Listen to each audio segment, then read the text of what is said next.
Assalamualaikum warahmatullahi wabarakatuh.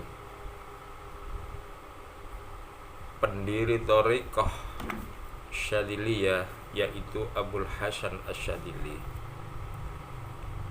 Beliau pernah bermukim di kota Mesir, tepatnya di Iskandariyah. Satu hari bendahara negara Mesir menjadi buron karena dituduh korupsi. Bendahara ini kemudian minta perlindungan kepada Abul Hasan Asyadili agar diperkenankan untuk bersembunyi di rumahnya. Oleh Abul Hasan Asyadili dikabulkan. Selang beberapa hari, akhirnya sang sultan ini mendengar bahwa bendahara yang lagi DPO yang dikejar-kejarnya ini ternyata bersembunyi di rumahnya Abul Hasan Asyadili. Sang sultan mengutus beberapa prajurit untuk konfirmasi, cek and dicek apakah betul sang buron ini bersembunyi di rumah sang syekh, sang guru besar.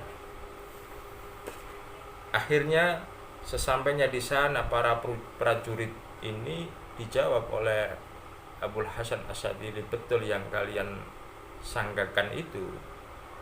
Si fulan itu memang di sini. Si fulan itu minta perlindungan kepada saya dan saya memberikan perlindungan karena secara kasab saya lihat bahwa bendahara ini tidak bersalah. Kok bisa begitu? Coba saya akan membuktikan di hadapan Anda, wahai para prajurit. Si fulan bendahara negara ini disuruh keluar dan disuruh kencing di atas batu oleh Abul Hasan Asyadili, disaksikan oleh para prajurit. Tentu ditutupi auratnya. Kalau memang, kata Abul Hasan Asyadili, fulan ini benar-benar tidak bersalah karena hanya tuduhan korupsi, maka batu yang dikencingi itu akan berubah menjadi emas. Kalau si fulan ini bersalah, maka batu yang dikencingi ini tetap menjadi batu dan air kencingnya ya tetap berbau seperti kencing pada umumnya. Akhirnya betul, si fulan ini kencing di atas batu dan akhirnya batu yang dikencing itu berubah menjadi emas. Emas.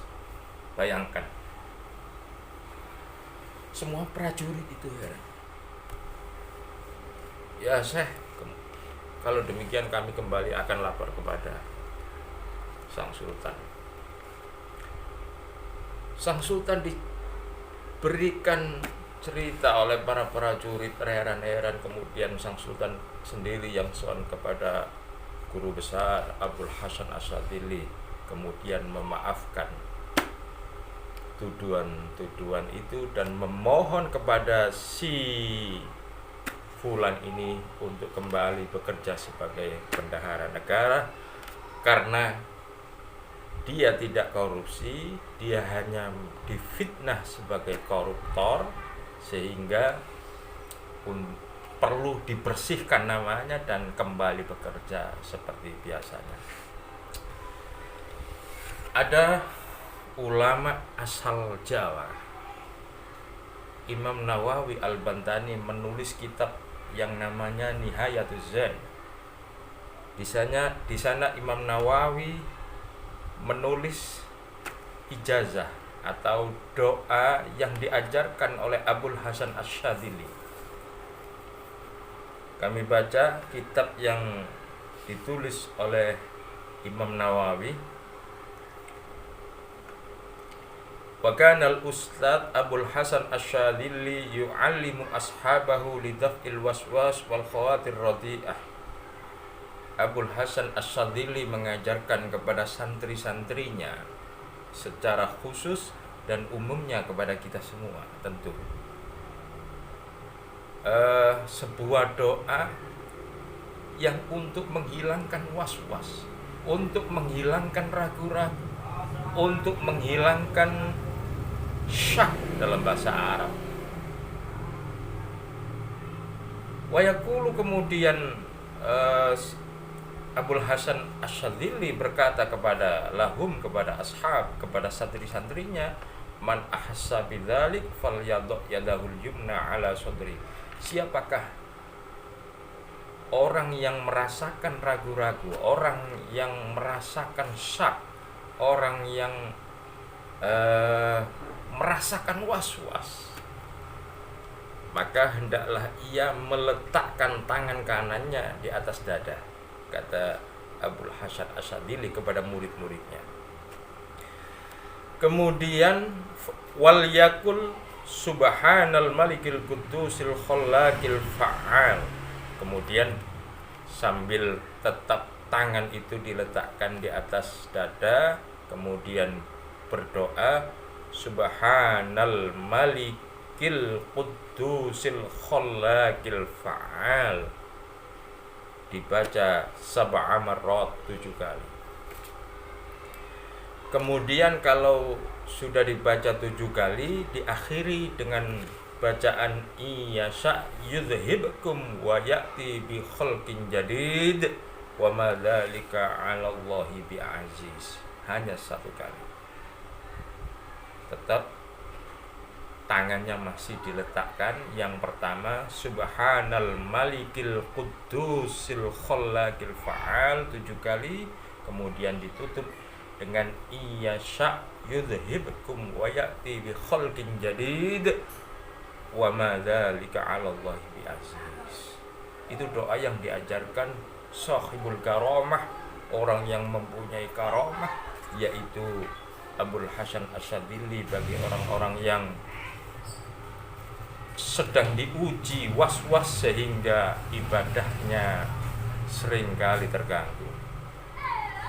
Mustami'in mustami'at rahimakumullah. Sebenarnya masalah was-was dan ragu-ragu di dalam ibadah itu sudah disebutkan oleh Imam Nawawi, wal waswasu 'inda takbiratil ihram min tala'ubis syaitan.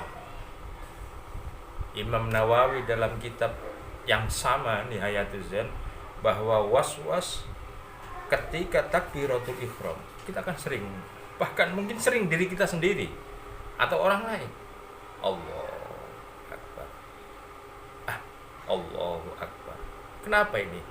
Karena ia merasa bahwa niatnya ini nggak benar. Padahal itu tala'ubis syaitan, kata Imam Nawawi.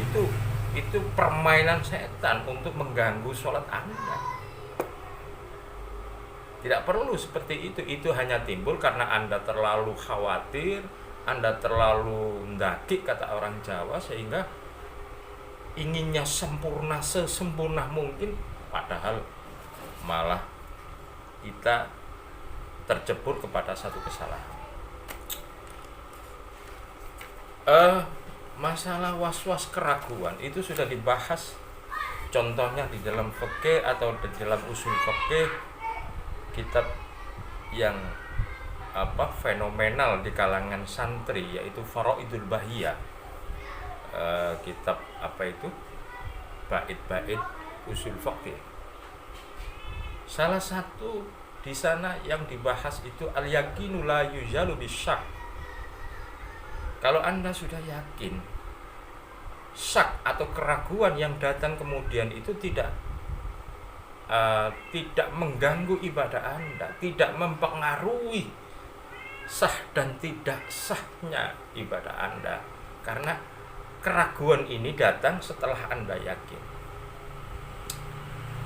Dalam keterangan kitab Faraidul Bahiyah ini dicontohkan ada baginda Nabi Muhammad sallallahu alaihi wasallam bersabda, "Idza wajada ahadukum fi batni syai'an fa ashkala alaihi akhraja minhu syai' amla fala yukhrijanna minal masjid hatta yasma'u sautan aw yajidu rihan." Saat kita di dalam masjid umpamanya, kata Nabi, kemudian perut kita terasa mules, seakan-akan biasanya kalau mules itu ya kemudian tidak lama akan mengeluarkan angin. Akan tetapi setelah mules itu tidak didengarkan suara kentut atau bau kentut, sautud durrat, tidak didengarkan. Maka kata Nabi, dalam kondisi seperti ini Anda tidak perlu keluar untuk mengambil air wudhu, karena Anda sebelumnya sudah punya wudhu, itu sudah yakin karena Anda sudah jalankan. Kemudian muncul satu keraguan, ragu ini tidak merusak wudhu. Ada satu kaidah lagi masalah ragu, yaitu al-aslu baqa'u makana ala makana, bahwa asal sesuatu itu dikembalikan kepada asal mulanya. Ada satu contoh, ketika umpamanya kita mempunyai wudhu,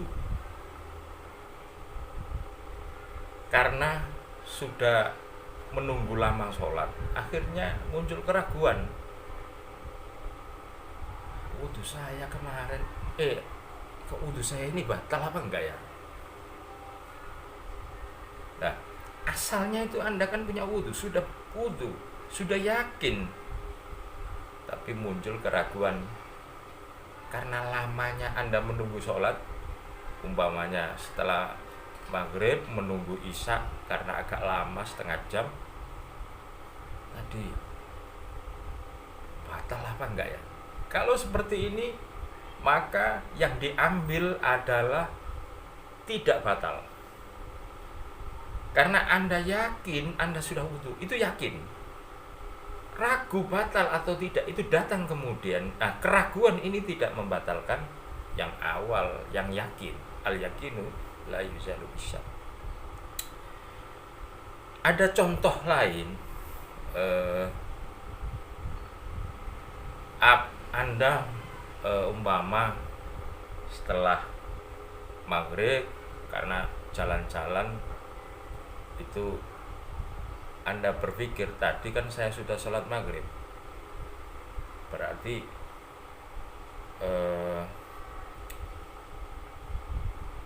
gini, contohnya gini, Anda sholat, Anda ragu-ragu dalam wudhu, mempunyai wudhu atau tidak, saya ini sudah wudhu atau belum.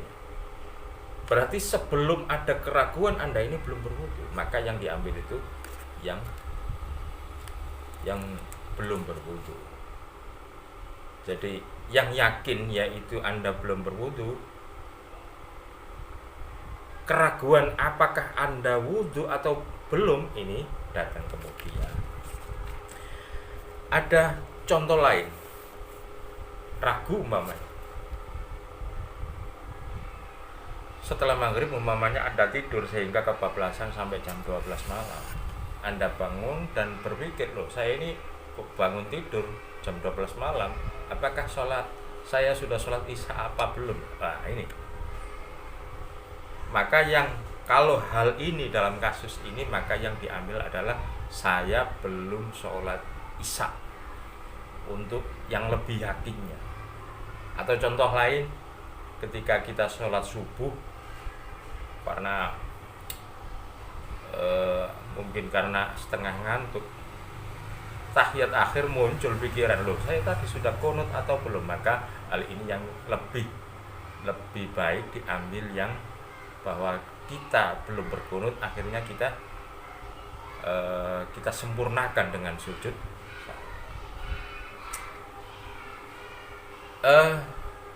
Akan tetapi dalam hal ragu ini, ada sebagian saudara-saudara kita yang tingkat ragunya, tingkat was-wasnya ini sudah akut, sudah parah, sehingga seringkali kalau kita lihat itu kasihan, kadang-kadang berkali-kali niat, terus wudhu juga begitu, kadang-kadang Fatihah setiap sholat 5 waktu itu, Fatihah saya ini gimana ya, terus mbaleni lagi, itu kan kasihan.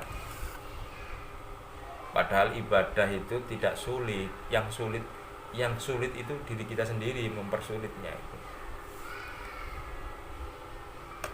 Ada solusi yang menurut saya sangat solutif di kitab Fathul Mu'in. Ini kitab yang familiar di kalangan pesantren, bahwa kitab Fathul Mu'in halaman 218, orang yang was-was, contohnya ia wudhu seringkali ragu-ragu niatnya wudhu itu sudah dilakukan atau belum. Terus di dalam membaca Fatihah seringkali ia timbul keraguan, apakah tadi rakaat sebelumnya itu saya membaca Fatihah atau belum. Itu di dalam kitab Fathul Mu'in ada sebuah anjuran, kalau memang itu seringkali terjadi dan seringkali memberatkan ketika kita mengulang-ulang ibadah, maka kita diperbolehkan untuk mencari solusi untuk ikut pendapatnya Imam Abu Hanifah. Falahu ayyatruka an-niyat wa yuqallidu Abu Hanifah fihi fa innaha sunnatun 'indah. Maka diperbolehkan orang yang terkena penyakit ragu-ragu dan was-was secara akut ini untuk mengikuti Imam Abu Hanifah, bahwa niat itu tidak wajib, bahwa Fatihah itu tidak wajib. Saya Fatihah tadi nggak tahu baca Fatihah atau belum, sudah ikut Imam Abu Hanifah, sudah niat menurut Imam Abu Hanifah hanyalah sunnah. Maka boleh orang-orang yang mengalami keraguan yang berat dan untuk meringankan dia agar tidak memberatkan dirinya, sebuah ibadah yang mestinya ringan. Rasul itu manusia, maka kita meniru Rasul pasti ringan. Manusia yang paling manusia, yang bisa memanusiakan manusia, kita mencontoh Rasul itu pasti paling ringan. Rasul itu paling kasihan dengan kita itu. Wallahu a'lam bishawab. Assalamualaikum warahmatullahi wabarakatuh.